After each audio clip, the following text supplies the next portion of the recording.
Hello and hi everyone! Ever played Sonic the Hedgehog on the Sega Genesis or Mega Drive? You play as a warp-speed hedgehog with attitude as he dashes the plans of the dastardly Dr. Robotnik, or Eggman if you prefer. Today, Sonic doesn't feel like rolling onto the dirt since he wants to stay clean for his trip to the chili dog stand later. Welcome to Amouri Gaming Sonic the Hedgehog Dirt-Free Challenge. The rules are pretty simple. First, no pressing the down button while running on the ground. That's the Sonic Spin Attack and that rolls Sonic around in the dirt.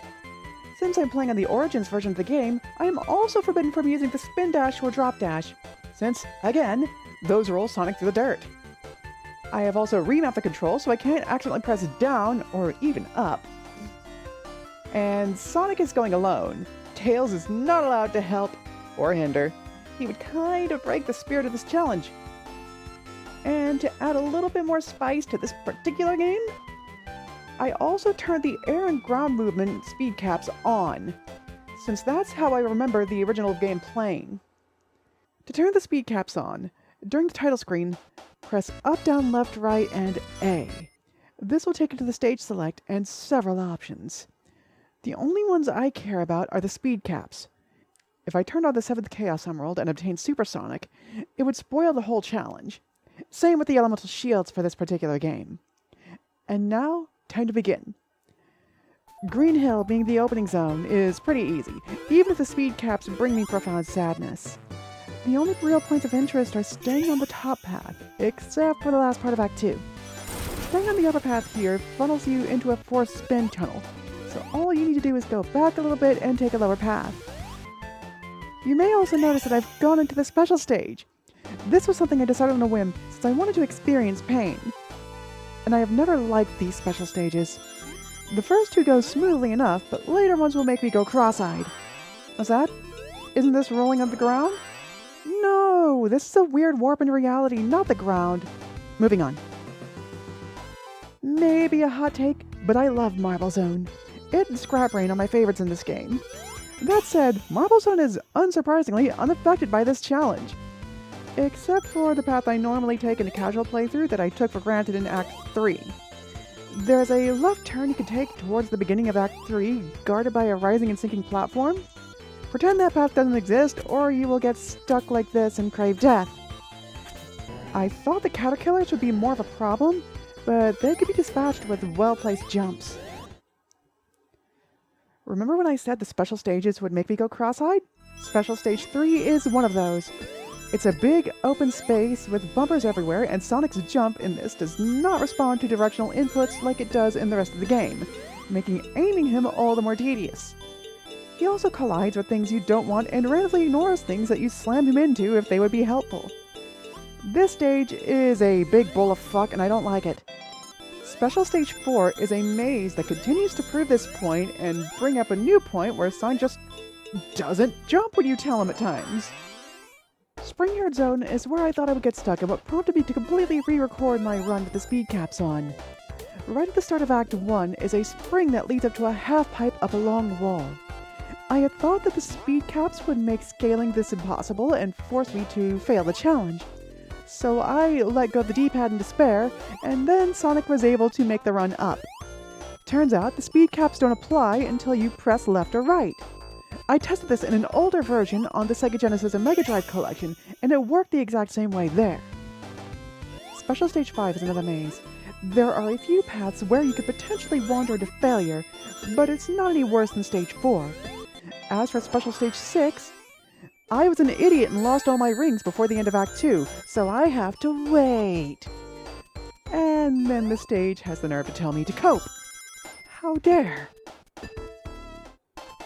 Labyrinth Zone makes the Super Spin Attack completely useless due to your movement being significantly slower underwater.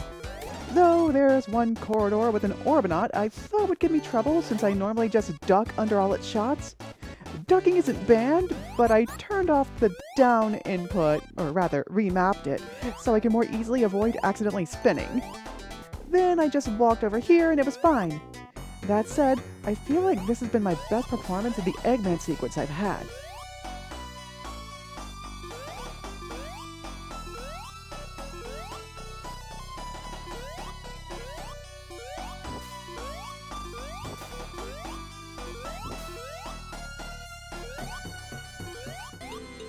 Special Stage 6 feels pretty free. It's another large open space. This time, the breakable crystals are arranged in a much simpler pattern to break through. And now Eggman is incapable of even starting his rock collection. Starlight Zone is one I had overlooked and underestimated. I had thought the super tight chutes would have been simple enough for me to simply run up and jump into. Even releasing the D-pad to gain momentum didn't let this work very well for me. At first, I just thought this meant I'd have to take alternative lower paths. That is, until I made it to this section of Act 1. I have no way back from here to search for an alternative path, so I believed I was stuck. Still, I persisted in trying to gain momentum from jumping and D-pad releasing. And then I somehow made it up the chute. By pure magical happenstance. I'll take it. Scribe Brain presents us with immediate unfortunate news. It turns out that the opening of Act 1 forces us into this spinning mechanism. I checked for another route in the previous run, but only found the afterlife, so that's a no-go. I was thinking it would be Act 2 that forced me into something like this. Oh well, I still won't be using the spin or drop dashes. In Act 2, I took the upper path. Make sure you have some rings or a barrier on you when you get past the crushers. There's a lightning trap you're supposed to roll under. I also checked both paths and they lead to the same number of forced spins. Act 3 is slightly different in origins compared to the Genesis Mega Drive collection. In the collection, Sonic is able to clip past this drop ceiling and easily get ahead of the shifting floor to reach the easiest path. In Origins, the collisions work properly and you simply need to time your run better. The final boss really isn't much of a threat. Just leave the tracking balls away, jump between them if you could do so safely, and try not to fall asleep as Eggman repeatedly refuses to cooperate. And with Eggman being defeated temporarily forever, this challenge is done. This is more just a proof of concept, and I plan to play through the other Genesis Sonic games with this rule set. Maybe the Game Gear ones too. And a special thanks to our amazing patrons who helped make this possible. Molly Mostafer, Morty VR, Elle, and Havoc the Wendigo. Feel free to like if you enjoyed the video, dislike if you think it sucked, leave a comment sharing your thoughts, and subscribe and ring the bell if you want to be notified of more releases. Thank you for watching, and I hope to see you again.